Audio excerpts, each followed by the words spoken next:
O Senhor esteja com vocês. Ele está no meio de nós. Proclamação do Evangelho de Jesus Cristo, segundo Mateus. Glória a vós, Senhor. Naquele tempo, vendo Jesus as multidões, subiu a um monte e começou a falar, dizendo: Bem-aventurados os que têm um espírito de pobre, porque deles é o reino dos céus. Bem-aventurados os aflitos, porque serão consolados. Bem-aventurados os mansos, porque estes possuirão a terra. Bem-aventurados os que têm fome e sede de justiça, porque serão saciados. Bem-aventurados os misericordiosos, porque alcançarão misericórdia. Bem-aventurados os puros de coração, porque verão a Deus. Bem-aventurados os que promovem a paz, porque serão chamados filhos de Deus. Bem-aventurados os que são perseguidos por causa da justiça, porque deles é o reino dos céus. Bem-aventurados sois vós, quando vos injuriarem e vos perseguirem, e mentindo, disserem todo mal contra vós.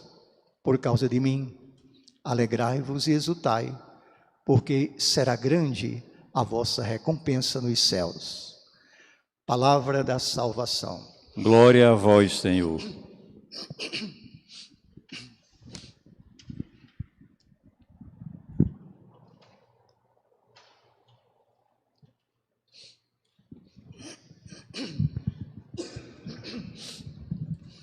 Minhas irmãs, meus irmãos,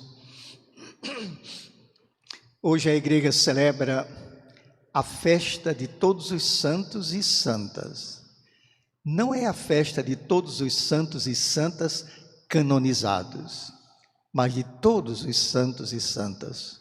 Por isso, é também a nossa festa. A maior dignidade da pessoa humana é a sua vocação para a santidade, diz a Igreja no Concílio Vaticano II. E hoje, nesse texto do Sermão da Montanha, Jesus apresenta um programa de santificação. Basta você cumprir essas virtudes que ele proclama nas bem-aventuranças: o desapego e a humildade, a ternura e a mansidão, a coragem de enfrentar as adversidades, a prática da compaixão e da misericórdia, o espírito da paz, a pureza de intenção e a fome da justiça. No entanto, desta vez, em lugar de discorrer sobre esse tema, o que é a santidade, por que nós somos santos, por que não somos santos, quem é que é santo e a gente nem nota, quem é que não é santo e a gente pensa que é, e tudo mais. Em lugar disso, vamos considerar um modelo de perfeição, um modelo de alguém que resolveu perseguir a perfeição e se tornou exemplo de vida para milhões e milhões de outras pessoas. Entre muitas figuras, vamos escolher uma, especialmente, dos tempos modernos, Santa Teresinha do Menino Jesus. Por que ela em especial? Por causa de uma coisa que ela escreveu na sua autobiografia. Ela escreveu assim: eu sou uma alma pequenina e só tenho para oferecer a Deus coisas muito pequenas. Portanto, uma boa padroeira para aqueles que se sentem pequenos e não têm a pretensão de parecer grandes. Ela está mais próxima de nós, mas ela vai provar como, tantas vezes, por trás de uma aparente pequenez, se esconde uma grandeza incomparável. Ela é a única santa de todos e todas canonizados que ficou conhecida pelo diminutivo do seu nome, Teresinha, e não pelo nome próprio, que era Maria Francisca Teresa. A sua autobiografia, a que ela deu o nome de História de uma Alma, durante muitos anos, foi um dos livros mais lidos e conhecidos no mundo cristão e fez dela uma das santas mais populares da história. Nascida numa pequena aldeia da França, no ano de 1873, ela foi a mais nova de 5 irmãs. Ela mesma declara que a sua infância foi normal e feliz. Ela diz exatamente assim: minhas primeiras recordações dessa época são sempre de sorrisos, carícias e amabilidades. Portanto, nenhum sinal de precocidade, nenhum indício de que ela estava destinada a ser santa. Ela foi santa porque a graça de Deus encontrou nela uma vontade decidida de santificar-se. Ela também quem narra um episódio emblemático da sua infância. A sua irmã mais velha ofereceu parte dos seus brinquedos para as duas se divertirem juntas, mas ela reagiu imediatamente: eu quero tudo para mim. Naquele momento, essa reação era tão somente um sinal do individualismo infantil, mas depois vai transcender, depois vai ultrapassar-se durante toda a sua vida. E ela escreve: toda a minha vida se resume nesse pequeno incidente. Eu quero tudo. Senhor, eu quero tudo. Toda a minha vida é vossa. Essa é a diferença entre dizer como ela: eu quero tudo, não quero nada pela metade, não quero ser pela metade. É a diferença entre os santos extraordinários, como ela, e os santos ordinários, que somos todos nós. Nós dizemos: Senhor, minha vida é vossa, toda a minha vida é vossa, menos isso, menos aquilo outro. E nós limitamos a ação de Deus. O santo afirma: tudo é vosso. Toda a minha vida, porque só em vós eu encontro o que eu procuro. E deixa Deus livre para agir. Aos 4 anos, Teresinha perdeu a sua mãe. E aos 15 anos, sua vida dá uma guinada total. Ela ficou profundamente tocada por uma cena do presépio numa noite de Natal. Ao se tornar, escreve ela, fraco e pequeno por amor a mim, Jesus me fez forte e corajosa. Por conseguinte, a frágil adolescente descobre uma força inaudita, uma força invencível na fragilidade do menino Deus. Daí ela se chamará no futuro Santa Teresinha do Menino Jesus. Finalmente, aos 16 anos, ela entra no Carmelo com o propósito de viver a vida religiosa consagrada. E daí em diante, ela terá apenas 8 anos para cumprir o seu propósito. Ela vai morrer com 24 anos de idade, percorrendo uma estrada que ela descreve com as seguintes palavras: antes de partir, o meu amado me perguntou: por que caminhos, por que regiões eu haveria de seguir? E eu lhe respondi: que o meu único desejo era subir até o cume da montanha do amor.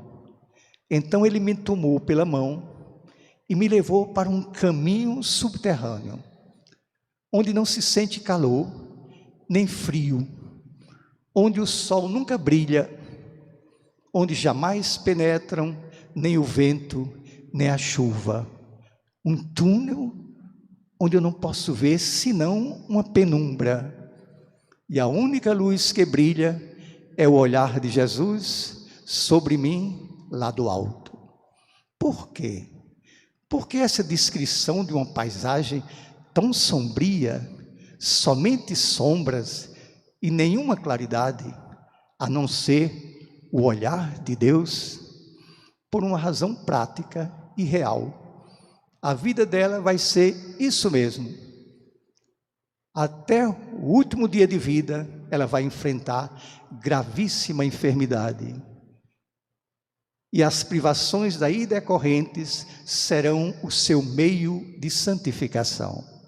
A ponto dela escrever estas palavras: eu atingi aquele ponto em que não sou mais capaz de sofrer, porque todo sofrimento se transformou para mim em doçura. O que significa isso?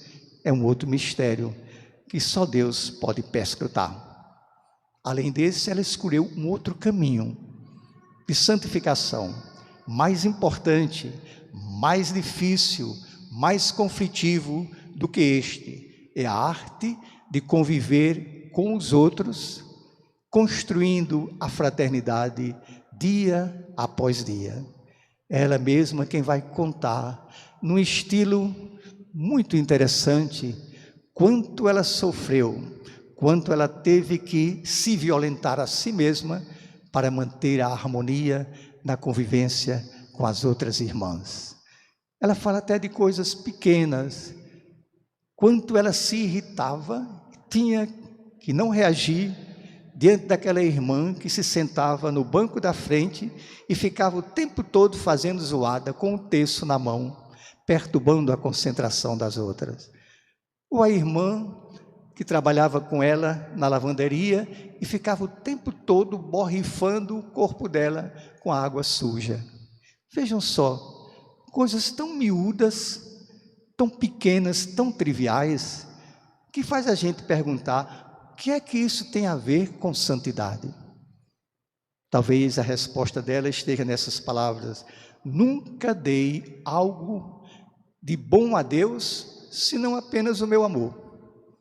E Ele vai me responder da mesma forma, com amor. Por isso, depois da minha morte, continuou ela, eu quero derramar uma chuva de flores sobre a terra, e passarei todo o tempo da minha eternidade fazendo o bem sobre as pessoas desta terra.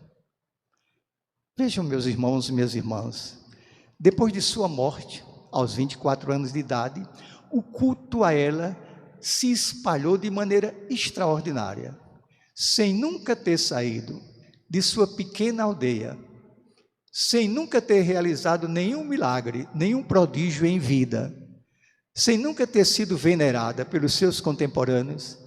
Essa jovem converteu-se em um prodígio de espiritualidade, um personagem universal, um personagem que se transformou numa referência para a espiritualidade de milhões de pessoas que também sonharam com esse ideal de buscar a perfeição. E para nós não pensarmos que pessoas assim não experimentam crises fortes de fé e de vida, escutemos ainda um seu testemunho na sua autobiografia. Eu canto a felicidade do céu, a posse eterna de Deus, escreve ela, mas na verdade eu não provo nisso nenhuma alegria. Eu só canto o que eu quero crer. Às vezes chega um pequeno raio de sol iluminando a minha noite sombria. Aí cessa de repente a provação, mas logo a seguir, a simples lembrança desse pequeno raio de sol, em vez de me confortar, faz crescer ainda mais as nuvens escuras da minha mente, torna ainda mais espessas as minhas trevas. No entanto, que é admirável, incomparável, essa absoluta autenticidade de suas atitudes. Nas coisas pequeninas, as únicas que ela pode realizar, ela vislumbra uma outra coisa infinitamente maior. Quando ela diz que vai passar toda a eternidade fazendo bem, espalhando bem sobre a terra, ela deixa clara que nesse coração de jovem pulsava o sentimento do mundo, um sentimento que ela promete vivenciar na eternidade, porque agora na vida ela é apenas uma garota frágil, pequena, singela e doente. Esse é o exemplo da santidade pela via das coisas pequenas. Ela foi um modelo de santidade. Certamente não é o único, nem é necessariamente o mais perfeito, o melhor. Ela não está convidando a gente a copiar seus atos, suas atitudes. Cada um busca ser bom, ser santo pelos seus próprios caminhos, através dos talentos recebidos e na experiência do tempo e da vida que lhe é proposta. Santa Teresinha escolheu a via das pequenas coisas, não porque ela não almejasse grandezas, mas porque ela tinha plena consciência da sua fragilidade. Podemos escolher outros caminhos, sem dúvida, mas é admirável essa autenticidade de vida que a faz tão universal em sua pequenez. Finalmente, minhas irmãs e meus irmãos, talvez a maior parte de nós já tenha desistido dessa utopia de ser santo, de procurar a perfeição. Mas uma coisa nós não podemos negar: vez por outra, a gente experimenta a nostalgia da santidade, a saudade de ser bom, de ser verdadeiro, de ser puro, de voltar à nossa infância. É a saudade do paraíso perdido. É por isso que essa terra necessita tanto de santos e santas. É para não perder, de uma vez por todas, a confiança na bondade humana. Seria, sem dúvida, uma forma das mais trágicas de desespero, perder para sempre a confiança de que o bem há de vencer o mal e de que não é possível ser bom. Seria terrível. O fim de toda ética, de toda moral. Seria como aquele grito que a gente escuta quando o navio está afundando em alto mar: salve-se quem puder. Imaginemos, bem distante de nós, agora, um jardim maravilhoso e bem pouco visitado. E aí se encontra uma rosa de extraordinária fragrância, de extraordinária beleza, assim, tão frágil, quase desconhecida, e no entanto, ela está iluminando a escuridão do nosso mundo, está nos salvando da desilusão e do desespero. Esta rosa é Santa Teresinha do Menino Jesus e pode ser cada um de nós. Amém. A minha alegria de poder, todos os domingos, celebrar essa Eucaristia com vocês, me leva a lhe fazer um pedido, para você curtir esse vídeo e inscrever-se na TV MTC. Você está contribuindo para a formação da classe trabalhadora, está contribuindo também para ampliar a consciência de que nós devemos comunicar nossos valores, nossas convicções, nossos sonhos, e isso tudo através dessa fabulosa tecnologia. Curta esse vídeo e inscreva-se na TV MTC. Muito obrigado.